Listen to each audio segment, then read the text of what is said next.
함께 기도하겠습니다. 사랑해 주님 감사합니다. 오늘도 말씀하시는 주님 앞에 우리가 시간을 내고 마음을 들여 예배합니다.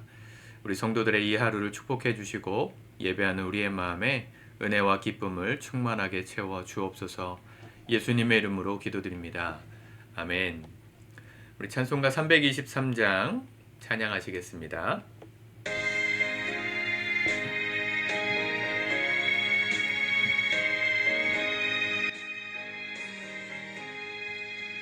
푸른 바다 나선이 몸 어디든지 가오리다. 괴로우나 즐거우나 주만 따라 가오리니. 어느 누가 막으리까. 죽음인들 막으리까. 어느 누가 막으리까. 죽음인들 막으리까. 아굴 골짝 빈들에도 복음 들고 가오리다. 소돔 같은 거리에도 사랑 안고 찾아가서 종의 몸에 지닌 것도 아낌없이 드리리다. 종의 몸에 지닌 것도 아낌없이 드리리다.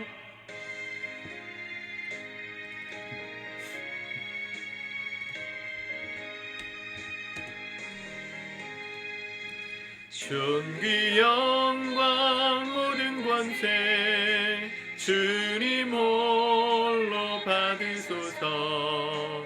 멸시천대 십자가는 제가 지고 가오리다.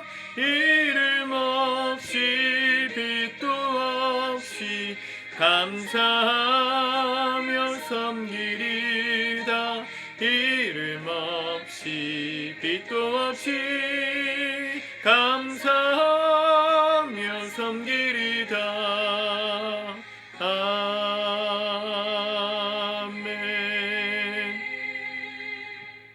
아멘.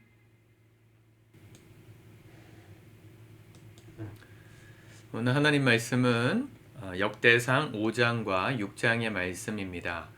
말씀들이 9장까지는 계속해서 인물들, 족보가 기록되어져 있습니다. 개인적으로 꼭 읽어보시면 좋겠습니다. 이럴 때 아니면 이 본문을 읽어볼 기회가 거의 없으실 건데 시간 관계상 방송에서는 우리가 몇 구절만 좀 떼어서 묵상하면 좋겠습니다. 먼저 5장 1절부터 보겠습니다. 이스라엘의 장자 르우벤의 아들들은 이러하니라. 르우벤은 장자라도 그의 아버지의 침상을 더럽혔으므로 장자의 명분이 이스라엘의 아들 요셉의 자손에게로 돌아가서 족보에 장자의 명분대로 기록되지 못하였느니라. 유다는 형제보다 뛰어나고 주권자가 유다에게서 났으나 장자의 명분은 요셉에게 있느니라. 굉장히 중요한 구절입니다. 이스라엘이라는 나라 자체가 야곱의 12아들, 그들을 중심으로 한 12지파, 12가문이 핵심이 되는 이 구성원들로 구성된 나라잖아요. 그 12아들 중에 원래 장자, 첫 번째 아들은 르우벤입니다.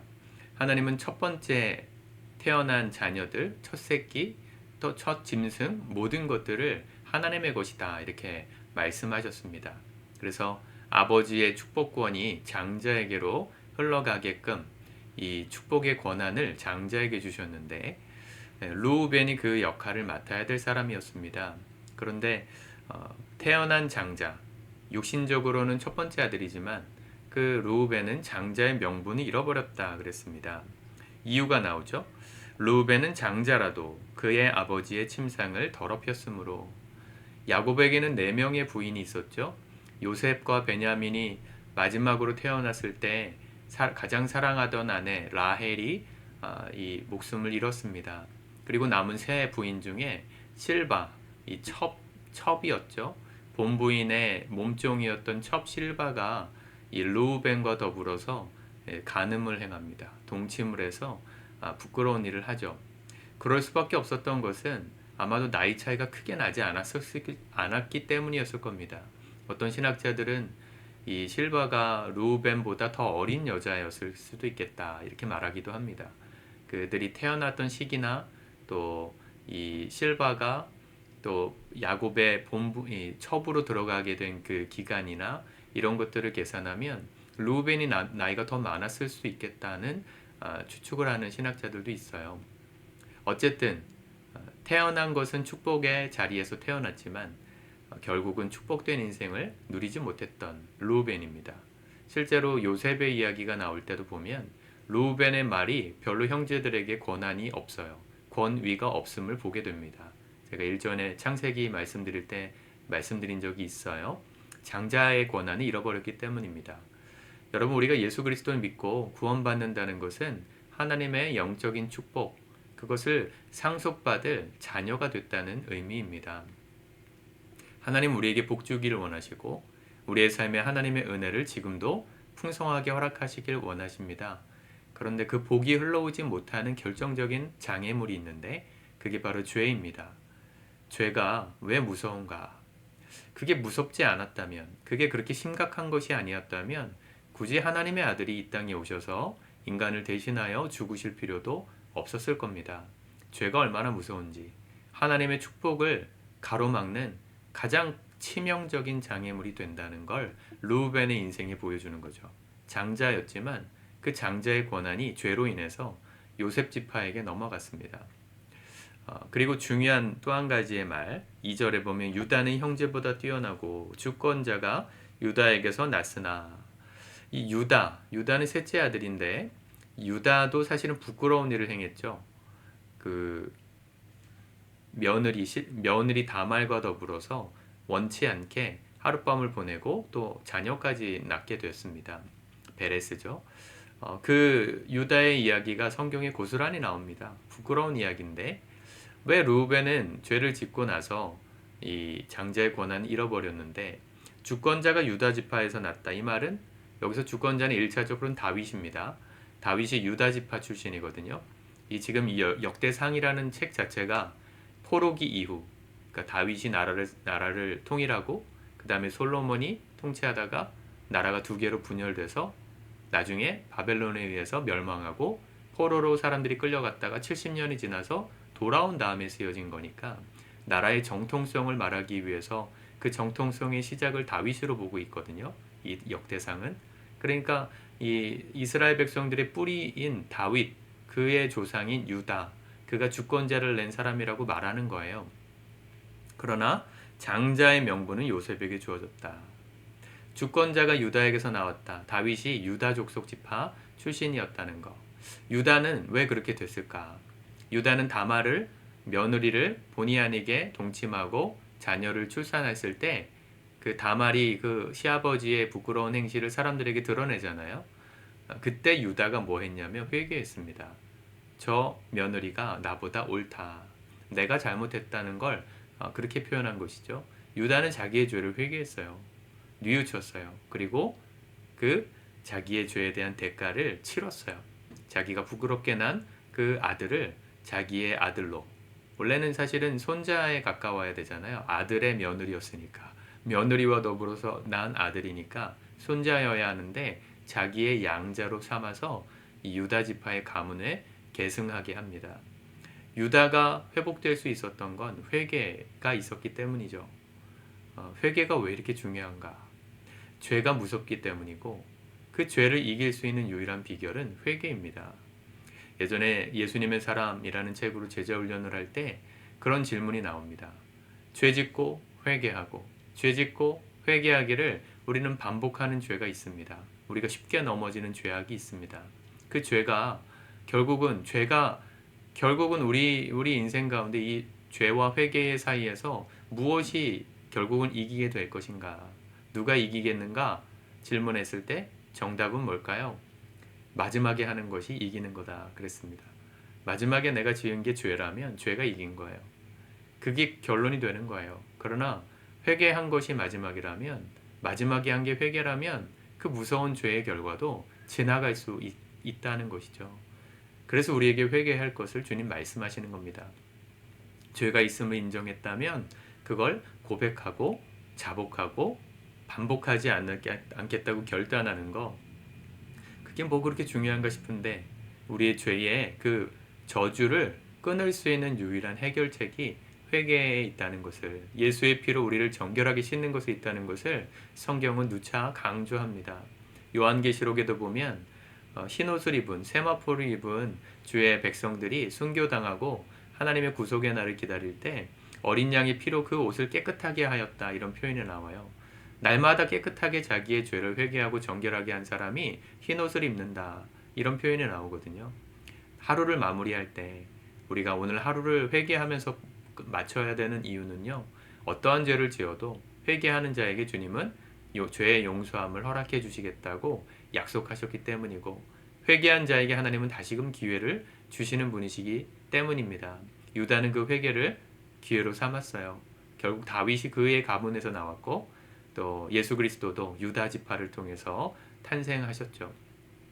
우리 인생이 회복될 기회, 결정적인 전환점은 회개에 있습니다. 죄를 아무리 많이 졌어도 회개하기를 포기하지 마십시오. 똑같은 죄에 넘어졌어도 오늘도 포기하지 않고 회개하십시오. 그 회개 가운데 나를 용서하시고 계속해서 받아주시는 그 아버지의 마음을 깨닫는 날이 있을 겁니다. 그러면 그 은혜가 우리를 죄로부터 이기게 하세요. 더 이상 죄 가운데 거하고 싶지 않은 마음을 주세요. 싫으면 안 하게 되는 거잖아요. 담배를 좋아하던 사람도 담배를 피다가 담배 피는 게 이제 지긋지긋하고 싫으면 안 할 수 있어요. 싫으면 안 하는 거예요.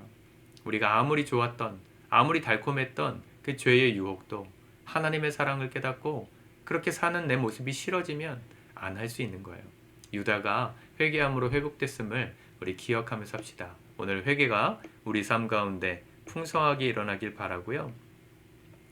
또 5장 18절부터 보면 므낫세 반지파의 이야기가 나오는데, 특별히 용사들에 관한 전투의 이야기가 나오는데, 19절부터 보면 그들이 하갈 사람과 여두루와 나비스와 노답과 싸우는 중에 도우심을 입었으므로 하갈 사람과 그들과 함께 있는 자들이 다 그들의 손에 패하였으니, 이는 그들이 싸울 때에 하나님께 의뢰하고 부르짖었으므로 하나님이 그들에게 응답하셨습니다. 용사였지만 하나님의 도우심이 있을 때 승리하는 겁니다. 그들이 잘 싸운다고 교만했다면, 하나님을 의지하지 않았다면, 그분의 도우심을 구하지 않았다면 지었다는 얘기죠. 하나님의 은혜가 있어야 우리의 삶에 이김이 있는 거예요. 그런데 이렇게 하나님의 도우심을 구하고 경험했던 자들이 나중에 어떻게 됩니까? 25절에 보면 그들이 그들의 조상들의 하나님께 범죄하여 하나님이 그들 앞에서 멸하신 그 땅 백성의 신들을 간음하듯 섬긴지라. 하나님께서 승리를 주셔서 그 땅을 차지했는데, 그 땅에 들어간 다음에 그 땅 토속 신앙을 버리지 않고 자기네들도 그 우상을 섬겼다는 겁니다. 하나님의 은혜를 입고 승리를 하는 것은 한 번의 이벤트로 끝나면 안 된다는 걸 깨닫게 하시는 말씀이죠. 날마다 예배하고 그분 앞에 죄와 싸우고 회개하며 날마다 하나님의 도우심을 구해야 하는 삶은요, 정말 날마다 하는 겁니다. 어제 이겼다고 오늘 이길 수 없고, 오늘 졌다고 내일 또 지라는 법이 없어요. 매번 하나님 앞에 겸손하게 그분의 도우심을 구하며 하루를 시작해야 되는 이유가 여기 있는 겁니다. 어제까지 승리했어도요, 어제까지 수련회 가가지고 은혜 받았어도요, 오늘 하나님을 의지하지 않으면 우리는 똑같이 넘어지는 자들밖에 될 수가 없어요. 죄악 가운데 또 무너집니다. 이들도 그랬잖아요. 이들과 우리가 다르다고 생각하지 마세요. 우리의 마음을 돌아보시길 축복합니다. 어제와는 다르게 오늘은 승리하리라 결단도 해보시고, 어제 내가 믿음으로 승리했다고 오늘 하루 예배 건너뛰고 그분의 도우심 없어도 괜찮겠지 하는 교만함을 버려야 합니다. 그래야 우리의 삶에 하나님의 승리가 날마다 주어지는 것이고, 그것이 그냥 이루어지는 복이 아니라 하나님을 진심으로 사모하고 겸손히 그분을 의지하는 자에게 주시는 선물이라는 걸 깨닫게 될 것입니다. 6장에서는 레위 지파에 관한 말씀이 나오죠. 우리 각각의 지파들의 에피소드를 읽을 때 이런 특별한 이벤트들이 주는 메시지, 교훈들에 좀 더 주목하시고 묵상해 보셨으면 좋겠습니다. 오늘도 하나님을 의지하며 죄와 싸우고 우리에게 주신 은혜를 날마다 선물로 누리는 복된 하루 살아가시기를 축복합니다. 기도하겠습니다. 주님 감사합니다. 하나님의 말씀 오늘도 진리로 받습니다. 오늘 하루를 살아가는 것이 당연한 것 아니고 하나님의 도우심이고 은혜 없으면 승리할 수 없음을 이 시간 겸손히 고백합니다. 하나님, 죄와 싸우되 피 흘리기까지 싸우게 하여 주시고 하나님의 축복을 너무 가볍게 생각하지 않고 오늘도 하나님의 도우심 힘입어 모든 악의 권세 앞에서 승리를 선포하고 승리를 누리는 우리 사랑하는 모든 성도들의 복된 하루 되도록 축복하여 주옵소서. 예수님의 이름으로 기도드립니다. 아멘.